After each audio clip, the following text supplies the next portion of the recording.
আরশে আজিম থেকে ঘোষণা দিচ্ছে মুহাম্মদ সাল্লাল্লাহু আলাইহি ওয়াসাল্লাম, আপনি তো এখন চলে যাবেন জমিনে, আপনাকে আমি জানিয়ে দিচ্ছি, আপনার এতিম উম্মতদেরকে বলে দিবেন আমি রব্বুল আলামিন 50 ওয়াক্ত নামাজ ফরজ করেছিলাম, 9 বার 5 কমিয়ে 45 ওয়াক্ত কমিয়ে দিয়েছি।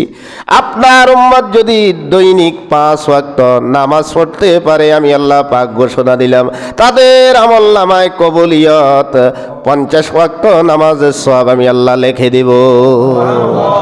আরো বলা আনাসুন খাদিমুর রাসূল হযরত আনাস রাদিয়াল্লাহু তাআলা আনহু বলেন, ফালাম্মা মাররা জিবরিল বিন নবী সাল্লাল্লাহু আলাইহি সাল্লাম বিইদরিসা,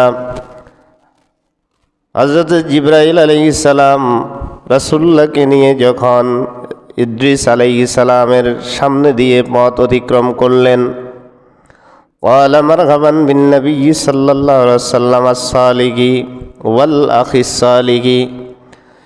ইদ্রিস আলাইহিস সালাম রাসূল সাল্লাল্লাহু আলাইহি সাল্লামকে লক্ষ্য করে বললেন, ও সৎ নবী, সৎ চরিত্রের অধিকারী নবী, নিষ্কুলুষ চরিত্রের অধিকারী নবী, আমার ভাই, আপনাকে স্বাগত।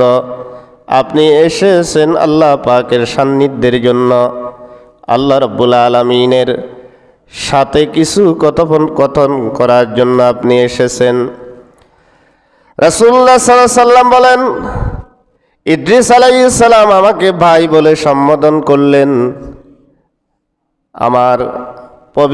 আমার চরিত্রের নিষ্কুলতা সম্পর্কে ইদ্রিস আলাইহিস সালাম বললেন, যেহেতু আল্লাহ পাক কোরআন কারীমে ইরশাদ করেছেন, ওয়া ইন্নাকা লাআলা খুলুকিন আযীম, নবী হে, আপনি বিশ্ববাসীদেরকে জানিয়ে দেন, সারা পৃথিবীর মধ্যে আমি অন্য কোনো মানুষের চরিত্রের ব্যাপারে সার্টিফিকেট দেই নাই, সার্টিফাই করি নাই।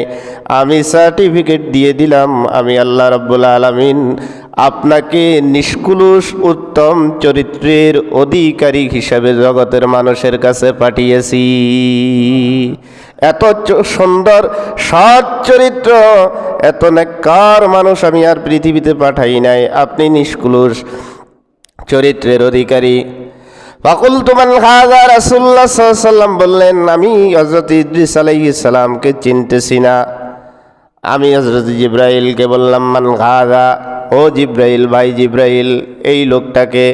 হযরত জিবরাইল আলাইহিস সালাম বললেন, হাযা ইদ্রিস আলাইহিস সালাম, ইনি হচ্ছেন হযরত ইদ্রিস আলাইহিস সালাম। সুম্মা মারারতু বিমূসা আলাইহিস সালাম, ইদ্রিস আলাইহিস সালামের সাক্ষাতের পরে আমি সাইয়েদনা মূসা আলাইহিস সালামের নিকট দিয়ে অতিক্রম করতেছিলাম। ফাকালা মারহাবান বিন নবী সাল্লাল্লাহু আলাইহি ওয়াসাল্লাম আস-সালিহি ওয়াল আখিস সালিহি। হযরতে মূসা কালিমুল্লাহ আলাইহিস সালাতু ওয়াস সালাম আমাকে সম্বোধন করে বললেন, নিষ্কুলুষ চরিত্রের অধিকারী নবী মুহাম্মদুর রাসূলুল্লাহ সাল্লাল্লাহু আলাইহি ওয়াসাল্লাম এবং আমার প্রিয় ভাই। ফাকুলতু মান হাযা, যেহেতু আমি ইতিপূর্বে যত পয়গম্বর পৃথিবীতে এসেছে কাউকে দেখার সুযোগ আমার হয় নাই, এই জন্য বারবার আমার প্রশ্ন করা লাগতেছে। হযরত জিবরাইলকে বললাম, ভাই জিবরাইল, যেই আমাকে এখন সম্বোধন করলো, আমাকে স্বাগত জানালো, ওনার পরিচয় কি? হযরত জিবরাইল আলাইহিস সালাম বললেন, উনি হচ্ছে মূসা আলাইহিস সালাতু ওয়াস সালাম। ثم مررت بعيسى فقال مرحبا بالنبي صلى الله عليه وسلم الصالح والأخ الصالح. فقلت من هذا يا جبريل؟ قال هذا عيسى عليه الصلاة والسلام. আমি হযরতে ঈসা আলাইহিস সালামের নিকট দিয়ে যতক্ষণ অতিক্রম করতেছিলাম, ঈসা আলাইহিস সালাম ইতিপূর্বে অন্যান্য নবীরা যেভাবে আমার চরিত্রের মাধুর্যতা বর্ণনা করেছেন, আমাকে স্বাগত জানিয়েছেন, তদ্রূপভাবে সাইয়েদুনা ঈসা আলাইহিস সালাম আমাকে স্বাগত জানালেন। আমি প্রশ্ন করলাম, ইনি কে? হযরত জিবরাইল বললেন, ইনি ঈসা ইবনে মারইয়াম আলাইহিস সালাম। সুম্মা মারারতু বিইব্রাহিমা আলাইহিস সালাম ফাকালা মারহাবান বিন নবী সাল্লাল্লাহু আলাইহি ওয়াসাল্লাম আস-সালিহি ওয়াল ইবনে সালিহি। অতঃপর রাসূল সাল্লাল্লাহু আলাইহি ওয়াসাল্লাম বলেন, আমি হযরত সাইয়েদনা ইব্রাহিম আলাইহিস সালামের কাজ দিয়ে অতিক্রম করতেছিলাম। আমাকে হযরত ইব্রাহিম আলাইহিস সালাম নিষ্কুল চরিত্রের বর্ণনা দিলেন, আমার প্রশংসা করলেন, আমার চরিত্রের মাধুর্যতা বর্ণনা করলেন। নবীকে উত্তম চরিত্র দিয়েছেন কে? আমার চরিত্রের নিষ্কুলতা বর্ণনা করলেন এবং আমাকে সম্বোধন করলেন সন্তান হিসাবে। যেহেতু আল্লাহ রাব্বুল আলামিন গোটা পৃথিবীর মানব জাতির জন্য মিল্লাতের পিতা, জাতির পিতা হিসেবে হযরত ইব্রাহিম আলাইহিস সালামকে সাব্যস্ত করেছেন। মিল্লাতা আবিকুম ইব্রাহিমা হুয়া সাম্মাকুমুল মুসলিমিন। ও মুসলমান, তোমাদের জাতির পিতা ইব্রাহিম আর তিনি তোমাদের নামকরণ করেছেন মুসলমান। আমি আশ্চর্য হয়ে গেলাম।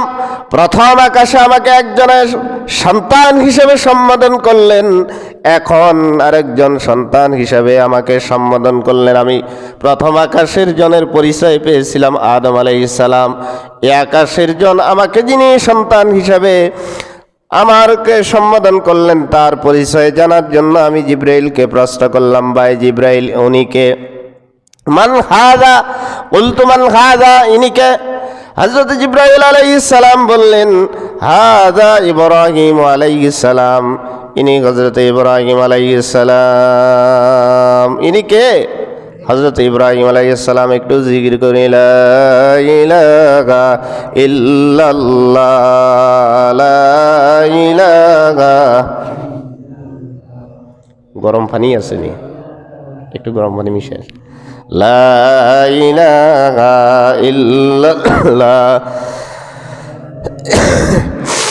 ইল্লাল্লাহ, লা ইলাহা ইল্লাল্লাহ, লা ইলাহা ইল্লাল্লাহ, লা ইলাহা ইল্লাল্লাহ মুহাম্মাদুর রাসূলুল্লাহ। রাসূল করিম সাল্লাল্লাহু আলাইহি ওয়াসাল্লাম বলেন, قال النبي صلى الله عليه وسلم ثم أرج به حتى ظهرت بمستوى أسمع في صريف الأقلام।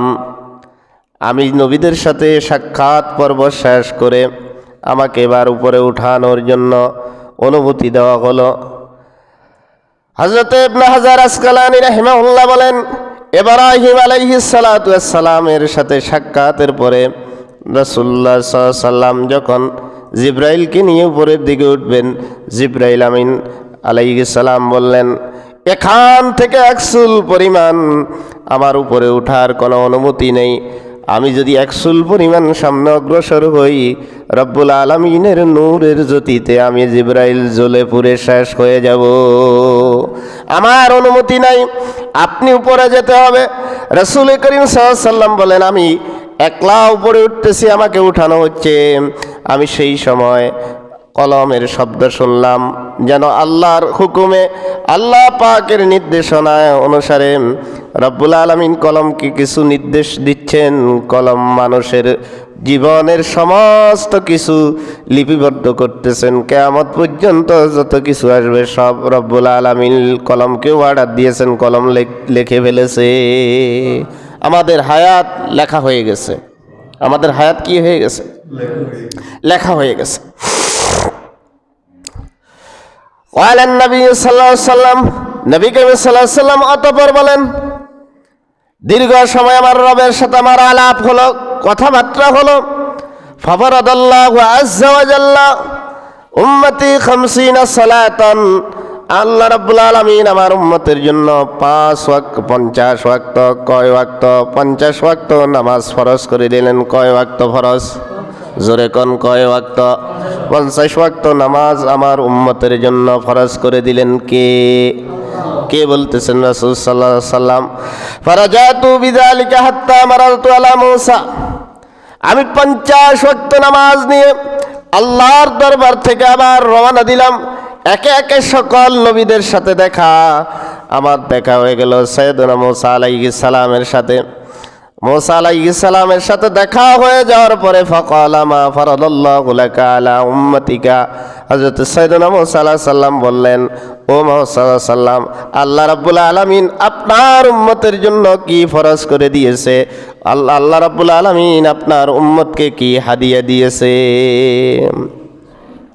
কুলতু ফারাদা 50 সালাতান, আমি বললাম আল্লাহ রাব্বুল আলামিন আমার উম্মতকে 50 ওয়াক্ত নামাজ ফরজ করে দিয়েছে। কয় ওয়াক্ত? জোরে কোন, কয় ওয়াক্ত? আমরা পড়ি কয় ওয়াক্ত? 5 ওয়াক্ত। আল্লাহ ফরজ করেছেন কয় ওয়াক্ত? 50 ওয়াক্ত। ক্বালা ফারজি ইলা রব্বিক, হযরত মুসা আলাইহিস সালাম বললেন, ও মুহাম্মদ সাল্লাল্লাহু আলাইহি সাল্লাম, আপনি আপনার উম্মতের পক্ষে 50 ওয়াক্ত নামাজ দৈনিক পালন করা সম্ভব হবে না। আমি আপনাকে পরামর্শ দিই, আপনি যাতে করে আবার আল্লাহর কাছে ফিরে যান, আল্লাহর কাছে আবার পুনরায় যান, গিয়ে বলেন ফাইন্না উম্মাতাকা লা তুতিকু যালিকা, আপনার উম্মতের পক্ষে 50 ওয়াক্ত নামাজ পালন করা সম্ভব হবে না, আদায় করা সম্ভব হবে না। হযরত রাসূল করিম সাল্লাল্লাহু আলাইহি ওয়াসাল্লাম বললেন, আমি চিন্তা করলাম আসলে তো আমার উম্মতকে আল্লাহ দুর্বল করে বানিয়েছে। আমার উম্মতের হায়াত কম, শরীরের ভিতরে দুর্বলতা আছে, দুর্বলতা আছে। অন্য অন্য উম্মতেরা এত দুর্বল ছিল না। আপনি যদি মিশরের পিরামিডের দিকে তাকান, এত সুন্দর শৈলী, এত সুন্দর চমৎকার শিল্প শৈলী বানিয়ে রেখেছে, কিয়ামত পর্যন্ত মিশরীয়দের মতো এত সুন্দর চমৎকার শিল্প শৈলী আর কেউ বানাতে পারবে না। আমাদের পূর্বের লোকগুলা শক্তিশালী ছিল। কওমে আদের লোকগুলো পাহাড় থেকে বড় বড় পাথর কেটে বিশাল বিশাল প্রাসাদ তৈরি করেছিল, বিল্ডিং তৈরি করেছিল। কওমে আদের মতো এত চমৎকার বিল্ডিং কিয়ামত পর্যন্ত আর কারো পক্ষে তৈরি করা সম্ভব হবে না। লা ইলাহা ইল্লাল্লাহ,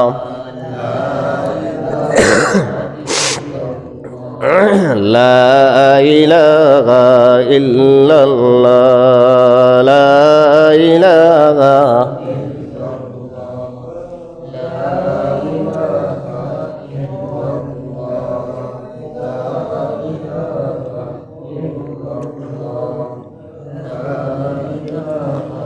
ইল্লাল্লাহ, লা ইলাহা ইল্লাল্লাহ, লা ইলাহা,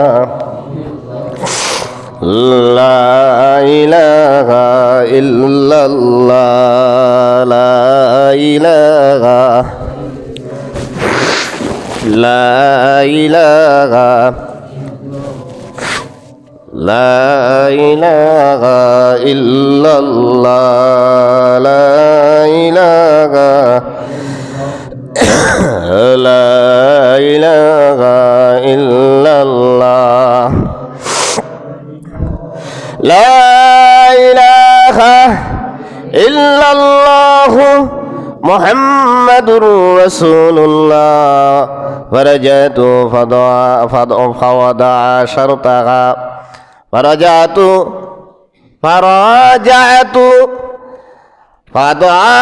ফাওয়াদা শারতাহা। আমি মুসা আলাইহিস সালামের কথায় চিন্তায় পড়ে গেলাম, আসলে তো আমার উম্মতের পক্ষে 50 ওয়াক্ত নামাজ পড়া সম্ভব হবে না।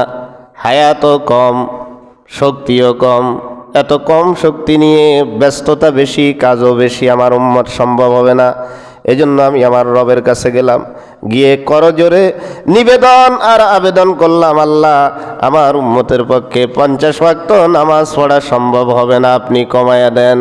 রাসূল সাল্লাল্লাহু আলাইহি সাল্লাম বলেন, আল্লাহর কাছে যখন আমি এই কথা বললাম, আল্লাহ রাব্বুল আলামিন আমার উম্মতের জন্য 5 ওয়াক্ত কমাইয়া 45 ওয়াক্ত রাখলেন। কয় ওয়াক্ত? 5-এর তুন কত কমছে? 50-এর তুন কত কমছে? 5 কমছে। আর কত ওয়াক্ত রয়েছে? ফারাজাতু ইলা মুসা আলাইহিস সালাম, এরপরে আমি মুসা আলাইহিস সালামের কাছ দিয়ে আবার অতিক্রম করলাম, সাইয়েদনা মূসা আমাকে জিজ্ঞেস করলেন, আল্লাহর পরে আপনার উম্মতের জন্য কতটুকু কমিয়েছে? আমি বললাম 50 থেকে 5 কমিয়ে 45 করেছে। মূসা আলাইহিস সালাম বললেন, আপনার উম্মতের পক্ষে 50 ওয়াক্তের পরে 45 ওয়াক্ত কখনো সম্ভব হবে না। চলে যান আপনার রবের কাছে, গিয়ে বলেন রব্বুল আলামিন যাতে করে আপনার উম্মতের জন্য আরো কমিয়ে দেয়, আরো কমাইয়ে দেয়। فرجعت إلى موسى قلت وضع شرطها فقال ارجم রাজি রব্বাক। মূসা আলাইহিস সালাম বললেন, না, আপনি আপনার রবের কাছে আবার যান। ফাইন্না উম্মাতাকা লা তুতিকু, আপনার উম্মতের পক্ষে 45 ওয়াক্ত নামাজ পড়া সম্ভব হবে না। ফারাজাতু ফাওয়াদা শারতাহা, এভাবে আমি রবের কাছে বারবার যেতে লাগলাম। মূসা আলাইহিস সালামের সাথে দেখা হলো। মূসা আমাকে পাঠায়, আমি আমার রবের কাছে চলে যাই। এভাবে আমি আমার রব্বুল আলামিনের কাছে একবার নয়, 2 বার নয়, আমি 9 বার পর্যন্ত আমার এতিম উম্মতের জন্য আল্লাহর কাছে গিয়েছি। কয়বার? 9 বার। কয়বার? 9 বার। পৃথিবীর কোন মানুষের পক্ষে কারো জন্য এত বারবার কাজ চাওয়ার জন্য কারো কাছে দন্না দেওয়া সম্ভব নয়, বিরক্ত হয়ে যাবে।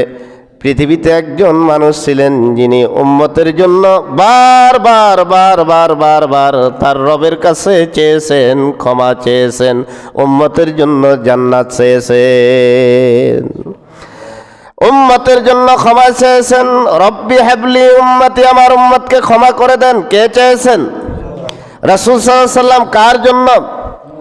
উম্মতের জন্য। আপনারা জানেন, শুধু রাসূল সাল্লাল্লাহু আলাইহি সাল্লাম উম্মতের জন্য এমনি চাইতেন না, সিজদার ভিতরে গিয়ে রাসূল সাল্লাল্লাহু আলাইহি সাল্লাম উম্মতের জন্য ক্ষমা চাইতেন, উম্মতের জন্য জান্নাত চাইতেন। সাহাবায়ে কেরাম বলেন, রাসূলুল্লাহ ইন্তেকালের কয়েকদিন পূর্বে জান্নাতুল বাকির গোরস্থানে চলে গেলেন। রাসূল সাল্লাল্লাহু আলাইহি সাল্লাম গোরস্থানে গিয়ে মাকবারা জিয়ারত করলেন। জিয়ারত করার পরে আল্লাহর দরবারে আরশে আজিমের দিকে তাকিয়ে রাসূল সাল্লাল্লাহু আলাইহি সাল্লাম বললেন, আল্লাহ তাআলা, আমার এতিম উম্মত যারা কিয়ামত পর্যন্ত আসবে তাদেরকে মাফ করে দাও, আমার ওই সমস্ত গুনাহগার ভাইদেরকে মাফ করে দাও। সাহাবায়ে কেরাম উপস্থিত। সাহাবায়ে কেরাম জিজ্ঞেস করলেন, ইয়া রাসূলুল্লাহ, আমরা কি আপনার ভাই না? আমরা তো আপনার ভাই, আপনি আপনার কোন ভাইদের জন্য আল্লাহর কাছে দরখাস্ত করতেছেন, দোয়া করতেছেন? রাসূল সাল্লাল্লাহু আলাইহি সাল্লাম বললেন, তোমরা আমার সাহাবী, আমার ভাই হচ্ছে আনেওয়ালা। কিয়ামত পর্যন্ত, কিয়ামতের ইসরাফিলের সিঙ্গাপুর ফুঁক দেওয়ার আগ পর্যন্ত যেই মানুষ শিশুটা কিয়ামত পর্যন্ত আসবে তারা আমার সবাই ভাই। আমাদেরকে রাসূলুল্লাহ ভাই হিসাবে সম্বোধন করেছেন। আমাদের জন্য রাসূল সাল্লাল্লাহু আলাইহি সাল্লাম সেজদার পরে সেজদায় গিয়ে আল্লাহর কাছে দোয়া করতেন, প্রার্থনা করতেন, ক্ষমা চাইতেন, আর বলতেন, আল্লাহ আমার এতিম উম্মতগুলোকে জাহান্নামের আগুন থেকে বাঁচিয়ে দাও। দীর্ঘ সময় পর্যন্ত রাসূলুল্লাহ সেজদায় দিয়ে পড়ে থাকতেন। হাদিস শরীফে মুসনাদে আমাদের ভিতরে আসছে, রাসূল সাল্লাল্লাহু আলাইহি সাল্লাম দীর্ঘ সময় সেজদা দিয়ে পড়ে রয়েছেন। এমত অবস্থায় রাসূলের সেজদা থেকে উঠানোর জন্য সিদ্দিক আকবর হযরতে আবু বকর সিদ্দিক রাদিয়াল্লাহু তাআলা আনহু চলে গেলেন। গিয়ে বললেন, ইয়া রাসূলুল্লাহ, সেজদা থেকে মাথা উঠান, আমার জিন্দেগীর সমস্ত আমলগুলো আমি আপনার উম্মতের জন্য ওয়াকফ করে দিলাম। রাসূলুল্লাহ সেজদা থেকে মাথা উঠান না। হযরত ওমর ফারুক, হযরত আবু বকর রাদিয়াল্লাহু তাআলা আনহু কেমন মানুষ ছিলেন? শায়ের বলেন, দুনিয়া কি সাদাকত মে তেরা নাম রহেগা, সিদ্দিক তেরা নাম সে ইসলাম রহেগা, সিদ্দিক তেরা নাম সে ইসলাম রহেগা। নবীদের পরে যদি পৃথিবীবাসী কোনো ব্যক্তিকে সত্যবাদী হিসেবে জানো, সিদ্দিক হিসেবে জানতে চাও, তিনি হচ্ছেন আবু বকর রাদিয়াল্লাহু তাআলা আনহু। এই যে মেরাজের আলোচনা করতেছি, রাসূলুল্লাহ যখন মক্কার জমিনে আসলেন, আল্লাহর বিষয়গুলো যখন আলোচনা করতেছেন, আপনারা জানেন রাসূল সাল্লাল্লাহু আলাইহি ওয়াসাল্লাম যখন আলোচনা করতেছেন তখন ওই মজলিসে হযরত আবু বকর ছিলেন না।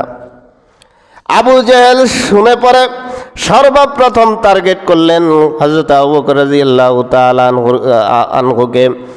তার উদ্দেশ্য ছিল আবু বকরকে যদি বিগ্রানো যায়, ইসলাম থেকে দূরে সরিয়ে দেওয়া যায়, অবৈজ্ঞানিক কথা মোহাম্মদ বলেছে এটা থেকে যদি বুঝিয়ে সুঝিয়ে ইসলাম থেকে বের করা যায়, আর মোহাম্মদের দাওয়াতের কোনো অ্যাকশন থাকবে না।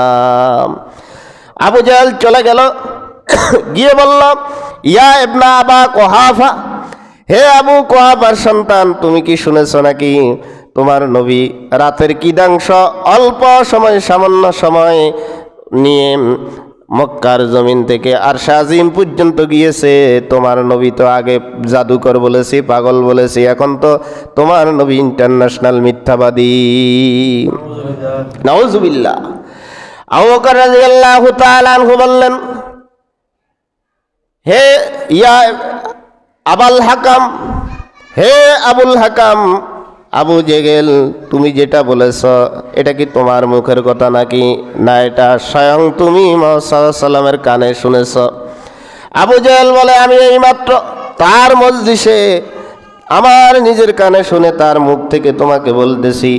হযরত আবু বকর রাদিয়াল্লাহু তাআলা আনহু বললেন, যদি তুমি শুনে থাকো আর আল্লাহর নবী যদি বলে থাকে, আমি সাক্ষ্য দিলাম অবশ্যই নিশ্চিতভাবে আল্লাহ রাব্বুল আলামিন তার নবীকে মক্কার জমিন থেকে আরশে আজিম পর্যন্ত নিয়েছেন, এতে কত মিথ্যার অবকাশ নাই। লা ইলাহা ইল্লাল্লাহ, লা ইলাহা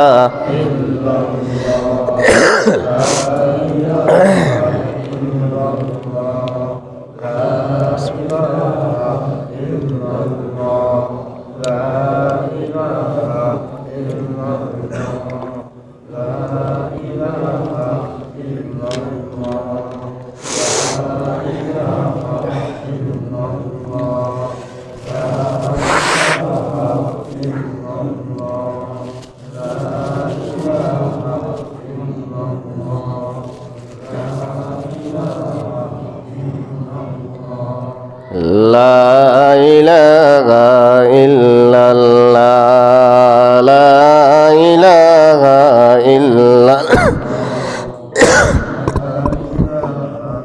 الله، لا إله إلا الله، لا إله إلا الله، لا إله إلا الله، لا إله إلا الله، لا إله، لا إله إلا الله، لا إله إلا الله، لا إله، لا إله إلا الله محمد رسول الله। فقال يا خمس وهي خمسون، 9 বার পর্যন্ত যখন আমি আমার রবের কাছে গেলাম, আল্লাহ রাব্বুল আলামিনের কাছে গেলাম, আল্লাহ পাক বললেন 9 বার এসেছ, 5 করে 5 নং কত? 45 বার কমাইছি। কয়বার কমাইছি? 45 ওয়াক্ত কমাই দিছি। আর থাকে কয় ওয়াক্ত? 5 ওয়াক্ত। লা ইউবাদদালুল কাউলু লাদাইয়া, আল্লাহ পাক এখানে কলমকে লিখে দিলেন, লিপিবদ্ধ করে দিলেন, কিয়ামত পর্যন্ত যত উম্মত তোমার দুনিয়াতে আসবে সবার জন্য আমি 5 ওয়াক্ত নামাজ ফরজ করে দিলাম। আমার কথার কোনো হেরফের হবে না। তোমার উম্মত যদি কেউ দাবি করে তাকে 5 ওয়াক্ত নামাজ করতেই হবে। উম্মত হিসাবে দাবি করলে কয় ওয়াক্ত? জোরে কন। শুধু জুমার ওয়াক্ত, শুধু ফজরের ওয়াক্ত, শুধু জোহরের ওয়াক্ত, না ফজর থেকে এশার ওয়াক্ত পর্যন্ত? ফজর থেকে এশা পর্যন্ত কয় ওয়াক্ত? জোরে কন, কয় ওয়াক্ত? রাসূলুল্লাহ সাল্লাল্লাহু আলাইহি ওয়াসাল্লাম আরেক হাদিসে বলেন,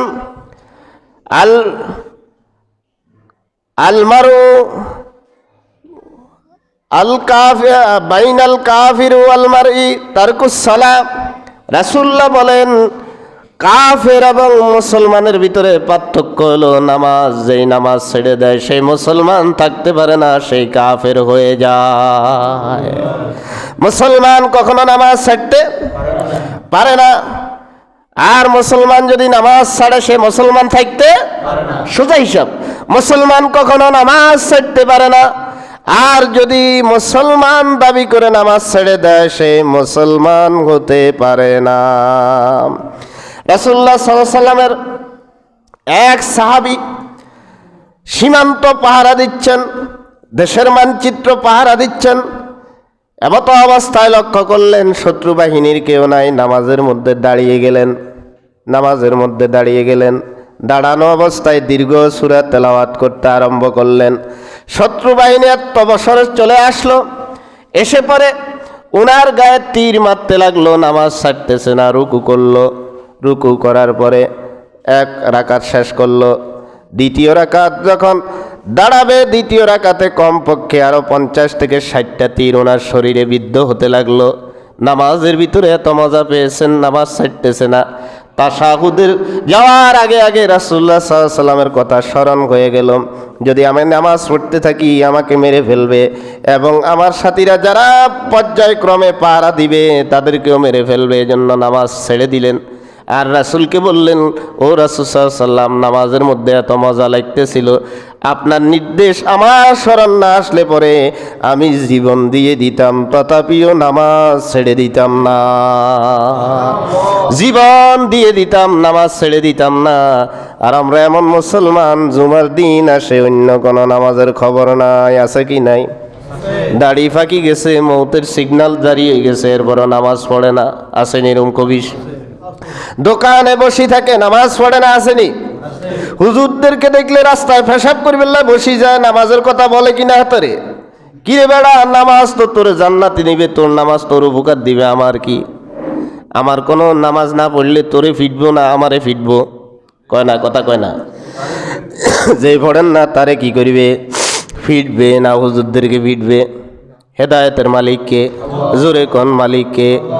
আল্লাহ ছাড়া কেউ হেদায়েত দিতে পারে না। হুজুরদেরকে কথা বলিয়েন না, আপনি হেদায়েত দিয়ে দেন, গুনাহ হবে। কি হবে? বলতে পারেন হেদায়েতের জন্য দোয়া করেন। হেদায়েত দেওয়ার মালিককে? জমিনে কাউকে আল্লাহ হেদায়েত দেওয়ার মালিকানা দেয়? যদি তাই হতো রাসূল সাল্লাল্লাহু আলাইহি ওয়াসাল্লাম নিজের চাচাকে হেদায়েত দিয়ে দিতেন। যেই চাচা জীবন যৌবন সব শেষ করলো, তাকেও আল্লাহ হেদায়েত দেন নাই। নাম কি? আবু তালেব। নাম কি? তাহলে হেদায়েতের মালিককে? বেনামাজি করে আল্লাহ হেদায়েত দিয়ে দেন, আপনি মালিক আমিন কোন? আমাদের এখানে যেগুলা জুমার নামাজ পড়ে, অন্য নামাজ পড়ে না, এগুলারে হেদায়েত দিয়ে দেন, 5 ওয়াক্ত নামাজি বানাইয়া দেন।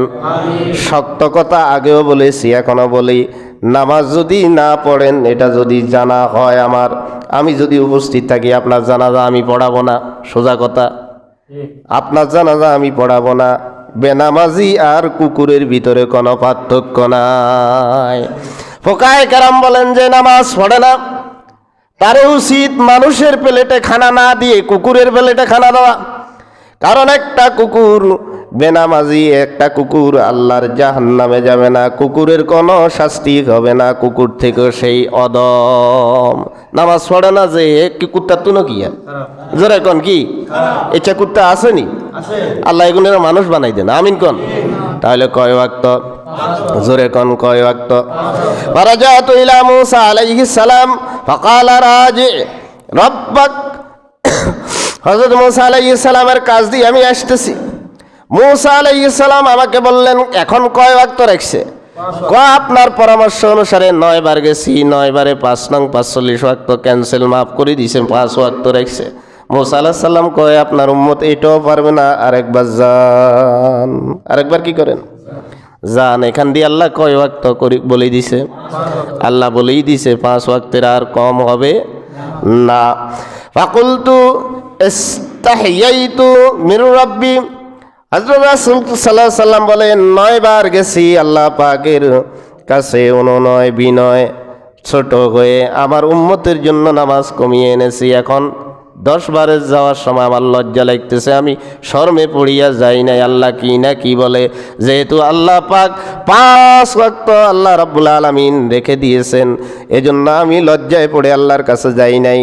যদি সুযোগ হতো, লজ্জা যদি না হতো, আমার এতিম উম্মতের জন্য আমি আর একবার আল্লাহর কাছে যেতাম।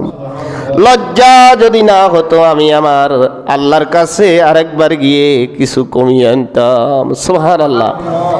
এই উম্মত নবীরে কি চিনে না? নবীরে কি চিনে না? নবী যেভাবে কইছে এভাবে চলে না। নবীর তরিকা উম্মতের কাছে নাই। কার তরিকা? কালমাসের তরিকা, হ্যাঁ। তারপরে কার তরিকা? মৌসুমের তরিকা। কার তরিকা? আব্রাহাম লিঙ্কনের গণতন্ত্র। আব্রাহাম লিঙ্কনের কি গণতন্ত্র। খেলাফতের কথা বললে হুজুররা যখন খেলাফতের কথা বলে তখন বলে হুজুর এটা জঙ্গি হয়ে গেছে। কি হয়ে গেছে? নাউজুবিল্লাহ। সেই নবীর তরিকায় আমরা আছি? আল্লাহ চলার তৌফিক দান করুক। বিশ্বাস করেন, আমি বলতেছি একজনও জবাব দেওয়ার মতো ক্ষমতা আমাদের আল্লাহর কাছে নেই। একজন আমরা নবীর তরিকার উপরে শতভাগ। আল্লাহ মাফ করলে মাফ, নাইলে কি খতিব সাহেব ধরা, আপনারাও কি ধরা আঞ্জা আঞ্জি করি বেগুন জাহান নামে যাইতে হইব। কোনো সুযোগ নাই, সব আঞ্জা আঞ্জি করি কোনায় যাইতে হইব? গলা ধরি ধরি জাহান নামে যাইতে হইব। আল্লাহ সুম্মান তালাকা বি হাত্তা ইনতাহা বিলা সিদরাতিল মুনতাহা। আল্লাহ সুম্মান তালাকা, এরপরে আমি যখন অতিক্রম করতেছিলাম ইলা সিদরাতিল মুনতাহা ওয়া গাশিয়া আলওয়ানুল্লাহ আদরি মা হিয়া ওয়া উদখিলতুল জান্নাতা ফাইদা হিয়া হাবাইলুন লুলুই ওয়া তুরাবু আল মিসকু। আমি এরপরে যখন 5 ওয়াক্ত নিয়ে চলে আসতেছি, আল্লাহ পাক আরশে আজিম থেকে ঘোষণা দিচ্ছে মুহাম্মদ সাল্লাল্লাহু আলাইহি ওয়াসাল্লাম, আপনি তো এখন চলে যাবেন জমিনে। আপনাকে আমি জানিয়ে দিচ্ছি, আপনার এতিম উম্মতদেরকে বলে দিবেন আমি রব্বুল আলামিন 50 ওয়াক্ত নামাজ ফরজ করেছিলাম, 9 বার 5 কমিয়ে 45 ওয়াক্ত কমিয়ে দিয়েছি। আপনার উম্মত যদি দৈনিক 5 ওয়াক্ত নামাজ পড়তে পারে, আমি আল্লাহ পাক ঘোষণা দিলাম তাদের আমলনামায় কবুলিয়ত 50 ওয়াক্ত নামাজের সওয়াব আমি আল্লাহ লিখে দেব। আরো 45 ওয়াক্ত লিখে দেওয়া হবে। 5 ওয়াক্ত বললে অতিরিক্ত আর 45 ওয়াক্ত লিখে দেওয়া হবে। আল্লাহর ঘোষণা শোনার পরে জিবরাইল আমিন আমাকে জান্নাতের জমিনে নিয়ে গেল জান্নাত দেখার জন্য, যাতে করে জমিনে গিয়ে আমি আমার উম্মতদেরকে জান্নাতের কথা বলতে পারি। আমি লক্ষ্য করে দেখলাম জান্নাতের প্রাসাদগুলো, জান্নাতের বিল্ডিংগুলো বিশাল বিশাল বিল্ডিং। এক একটা ইট স্বর্ণের, এক একটা ইট হীরকের, এক একটা ইট জহরতের, এক একটা ইট মণিমুক্তা দ্বারা খচিত। এই জান্নাত কেন আল্লাহ দেখালেন? 5 ওয়াক্ত নামাজ যদি আমার উম্মত পড়তে পারে, রব্বুল আলামিন ঘোষণা দিচ্ছেন 50 ওয়াক্তের সওয়াব দিয়ে আল্লাহ আমার উম্মতদেরকে জান্নাতে প্রবেশ করিয়ে দিবেন। মেরাজের শিক্ষা কি? মেরাজের শিক্ষা কি? কয় ওয়াক্ত? জোরে কোন? 5 ওয়াক্ত পড়লে কয় ওয়াক্ত সওয়াব? পড়বেন নি না? হুজুর করে দেখলে রাস্তায় বই যাবেন গো, হিসাব করে বললে। হ্যাঁ, হুজুররা বললে কইবেন নি কাপড় নষ্ট। কতক্ষণ রে বলাইছি এই কাপড় নষ্ট হইলে ইমাম সাহেব আছে ইয়ে তো লুঙ্গি দিমু, তুই লুঙ্গি দি নামাজ পড়ো। আই এর আমরা জানাই লুঙ্গি ফালটায় ওমা বারে সাইজে মিয়া কিয়া কিরে বাবুরে কি এক কারবার। শতান পর্যন্ত এগুনরে দেখলে শরম হয়ে যায়। আয় কি শতান, আর মনে হয় দাদা হিজা 14 গোষ্ঠীর তুমি বড় শতান ইয়া আসলে ইচ্ছা শতান, এ মানবরূপী শতান। এগুন আমনে সুরা এখলাস ফালাক নাজ হড়ি যদি হুমান এগুন কিন্তু যাইতো না। আর কেউ জিনে ধরছে নেই 3 সুরা দি হুমান জিন চলি যাইব গই। কিন্তু মানুষ নামক যে শতানগুলো আছে এগুলা কি হয় না? সিদ্ধ হয় না আর মরবের সময় এত জীবনটা রাসূলের মিল্লতের উপরে আসিল না আর রাখবে সময় হুজুর কয় আমরা ব্যাকে কই বিসমিল্লাহ ওয়া আলা মিল্লাতি রাসূলিল্লাহ। কিরে সিটিং তো জীবনটা গেছে রাসূলের মিল্লতের বাইরে, অন্তরে কোন মরা লাশ দিয়ে রাসূল কি করব, তোরা দিয়ে কি করব? আল্লাহ এই শ্রেণীর মানুষগুলারে হেদায়েত দিয়ে দেখ, জোরে কোন আমিন। আল্লাহ আমাদেরকে মানুষ হওয়ার তৌফিক দান করো, কুকুরের থেকে নিকৃষ্ট হওয়া থেকে আমাদেরকে বাঁচিয়ে দাও 5 ওয়াক্ত নামাজের মাধ্যমে। ওয়া মা